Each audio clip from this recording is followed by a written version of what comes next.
Sou Gilmar Lima, tenho 54 anos, sou formado em Engenharia Mecânica pela PUC de Porto Alegre, no Rio Grande do Sul.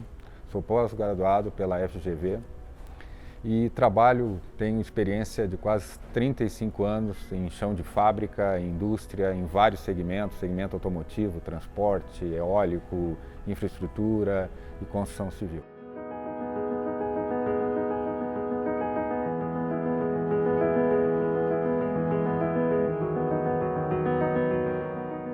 Sempre fui muito focado e a minha gestão foi sempre muito direcionada em relação às pessoas. Sempre tentei desenvolver as equipes que eu criei, as equipes que trabalharam comigo, né? Sempre esse era o espírito e foi a maneira que eu encontrei de transformar um pouco o dia a dia das empresas um pouco mais humana e uma maneira de melhorar o desempenho também. Eu tive uma grande surpresa no início de 2015, que foi ser convidado a participar do quadro do Chefe Secreto. Foi uma coincidência, uma boa coincidência, porque houve um problema. A Globo tinha escolhido já 4 executivos, 4 presidentes de empresas, e um deles desistiu antes de iniciar a gravação, então era um problema.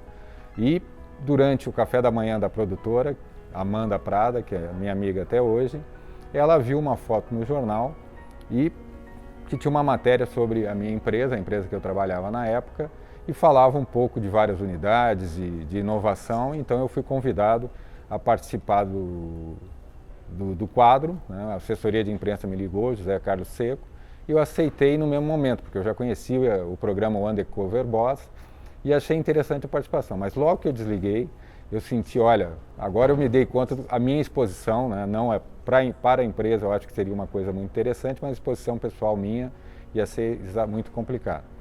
Eu tinha recém me separado, então tinha todo um lado emocional muito forte, né, para a minha participação, mas eu já tinha dito sim, e aí eu resolvi participar.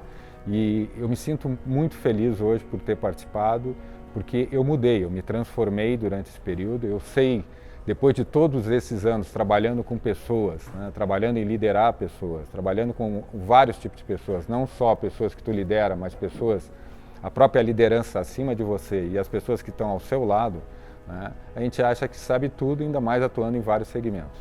E eu tive uma surpresa, porque uma coisa é estar falando com as pessoas, estar dentro de uma fábrica, numa organização, falando com as pessoas, tu tendo um cargo de poder. E outra é tu estando ao lado delas, trabalhando. E essa era a proposta do programa. A proposta do programa era exatamente, eu ia ter que me disfarçar, ia ter que trabalhar junto às pessoas sem elas me reconhecerem. Então esse era o grande desafio.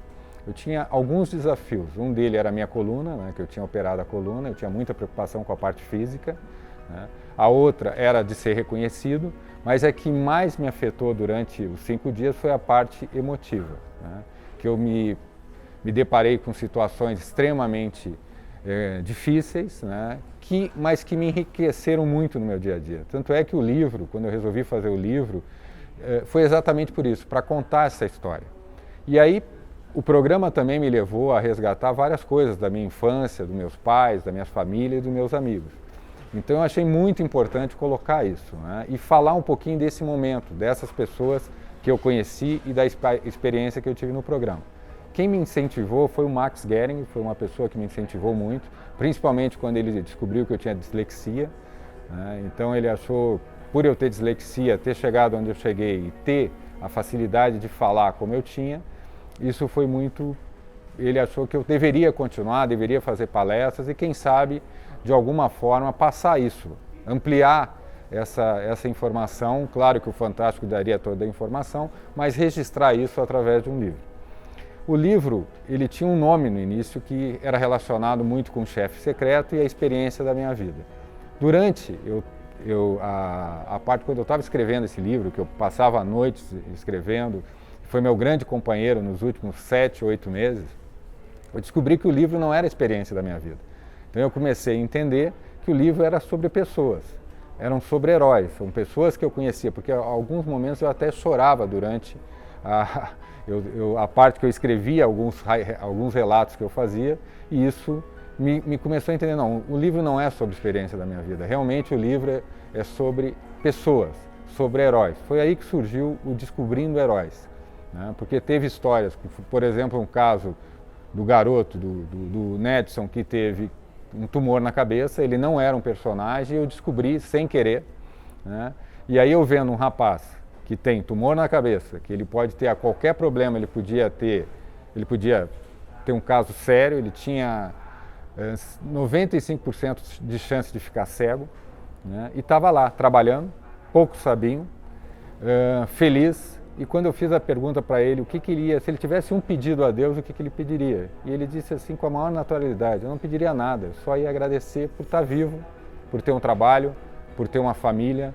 E isso me pegou muito. Isso, as minhas costas, a minha dor de coluna passou, né? Eu me senti envergonhado pelas vezes que eu quis desistir, pelas vezes que eu tive dor, pelas vezes que eu fiquei mal-humorado, né? Quando eu vejo um rapaz como aquele.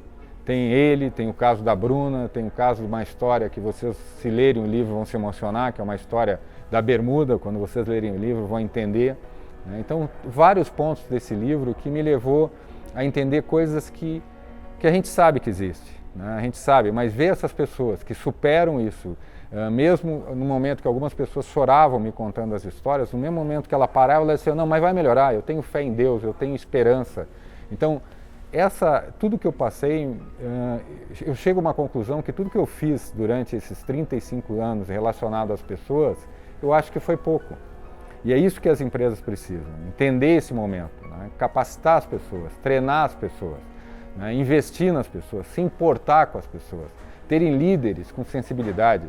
E a nossa responsabilidade como líder, ela não acaba no momento que eu desligo uma pessoa, ela vai além, e isso não é feito.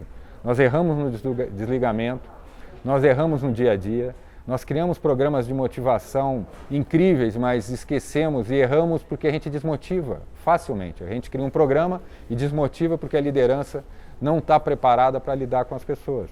E muitas vezes o próprio recurso humano não está preparado para isso.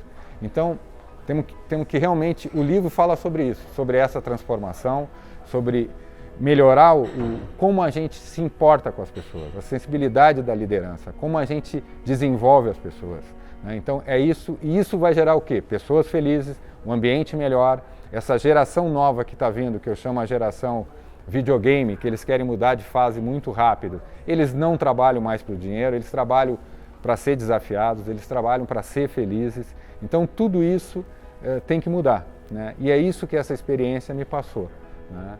E eu tive a honra, tive o prazer de descobrir muitos heróis. E é isso que trata o livro, tá? Então a mensagem que eu quero passar é essa mudança de comportamento na liderança das pessoas, a mudança dos próprios liderados em relação a como eles tratam os colegas. E isso, no caso da empresa que eu trabalhava, eu fiquei impressionado, como eles compartilham informação, como eles se ajudam, como eles se doam, né? Então isso é uma coisa que é um exemplo que nós, executivos, e as áreas administrativas, as demais áreas, têm que aprender, né? Então é a grande lição que eu tiro. A lição é uma lição humana, de pessoas que se superam, e que está difícil. Mas se a gente quiser, se a gente se unir, se a gente souber trabalhar de uma forma mais leve, né? Uma forma mais participativa, mais colaborativa, né? E botar sempre o coração na frente, a gente vai ter empresas melhores e um futuro melhor.